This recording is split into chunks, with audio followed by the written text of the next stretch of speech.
सफाई कर्मचारियों के लिए रेन कोट आज वितरित किए गए हैं, तो कितने लोगों को वितरित किए गए हैं, किस लिए वो दिए गए हैं सर, क्या कहोगे इसको लेकर? आज नगरपालिका की तरफ से सफाई कर्मचारियों को 58 रेन कोट्स बांटे गए हैं और ये आगे वर्षा ऋतु आने वाली है, इसी को ध्यान में रखते हुए किसी प्रकार का शहर के अंदर सफाई का कार्य बाधित ना हो, ताकि अपने रेन कोट का इस्तेमाल करके सफाई का कार्य निरंतर रूप से चलता रहे। कोई शहर में किसी भी प्रकार का सफाई से संबंधित कोई परेशानी, कोई दिक्कत, कोई मुश्किल ना आए, इसको लेकर के और नगर पालिका की तरफ से जो सभी सफाई कर्मचारियों को रेन कोट दिए गए हैं। उनको ग्लव्स, दस्ताने वगैरह जो भी सफाई के संबंध में जो एहतियात के रूप में जो उपकरण दिए जाते हैं, जो चीज़ें दी जाती हैं, वो भी इनको समय पर दी जाती हैं।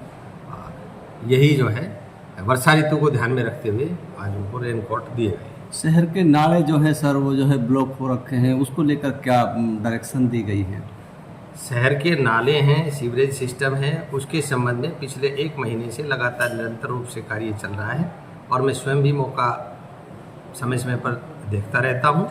और ये जो कार्य है ये नगर पालिका की तरफ से 15 जून तक, क्योंकि जो पिछली मीटिंग में आश्वासन दिया गया था, ये पूरा कर लिया जाएगा। सभी नाले जितने भी हैं, नाले हैं, नालियाँ हैं, जल भराव के क्षेत्र हैं, उसके लिए पूरे इंतज़ाम, पूरी सफाई अभी चल रही है और जल्द ही ये काम कर लिया जाएगा।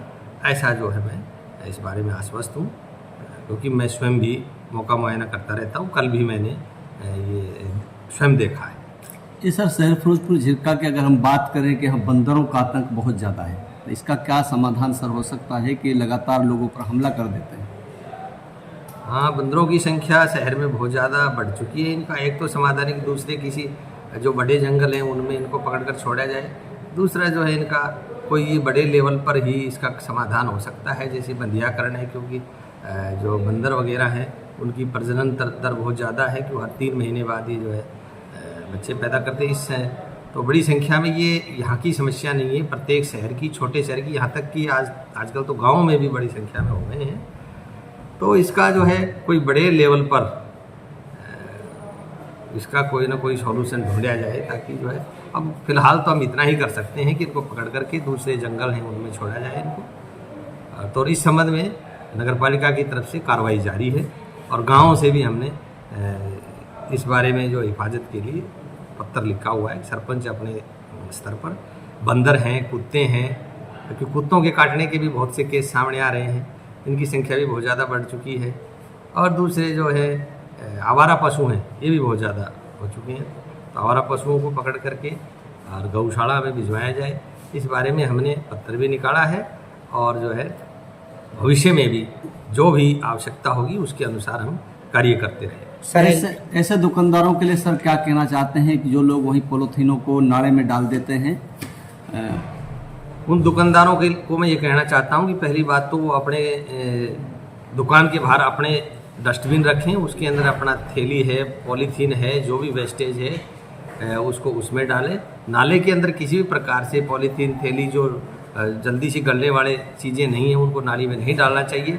दूसरा, मैं उनको एक हिदायत भी दी है, मैंने उनसे निवेदन भी किया है। दूसरा, फिर हम इसमें सख्ती से पेश आएंगे और जो भी दुकानदार इस प्रकार से सामान को बाहर फैला के बैठता है और जो भी कूड़ा कचरा है दुकान का उसको नाली में डालता है, तो उसके खिलाफ हम जल्द ही चालान भी करेंगे और अगर ज़रूरत पड़ी तो अगर वो बार बार ऐसे करता है तो उसके खिलाफ कानूनी प्रावधानों के तहत पर्चा भी दर्ज करवाएंगे। तो इसलिए मैं जो सभी दुकानदार जो भी शहर के हैं उनसे ये रिक्वेस्ट करता हूँ कि वो अपना जो वेस्टेज सामान है उसको अपने स्तर पर उसमें कूड़ेदान में डालें और जब नगर पालिका की गाड़ी आती है कूड़े की तो उसमें डालें, ताकि वो निर्धारित जो डंपिंग यार्ड है वहाँ पहुँच जाए। तो मेरा यही कहना है। बाद में फिर जो है हम इसमें सख्ती से भी हमें पेश आना होगा। तो इसलिए अपने स्तर पर दुकानदार जो है सफाई का पूरा ध्यान रखें। सर, लाल कुआं चौक पर कई बार अतिक्रमण हटाया है, फिर भी दुकानदार बाज नहीं आ रहे हैं, इसको लेकर क्या करें? हाँ, लाल कुआं चौक पर हमने पहले भी कार्रवाई की है। पहले स्वयं मैंने खड़ा होकर अतिक्रमण हटवाया है, लेकिन वहाँ पर कुछ दुकानदार हैं जो कि बार बार अपना कूलर, फ्रीज, पंखे वगैरह लगा करके वहाँ पे अतिक्रमण करते हैं और उसके सामने गाड़ियाँ खड़ी हो जाती हैं, बाइक्स खड़ी हो जाती है और स्पेस बहुत कम रह जाता है।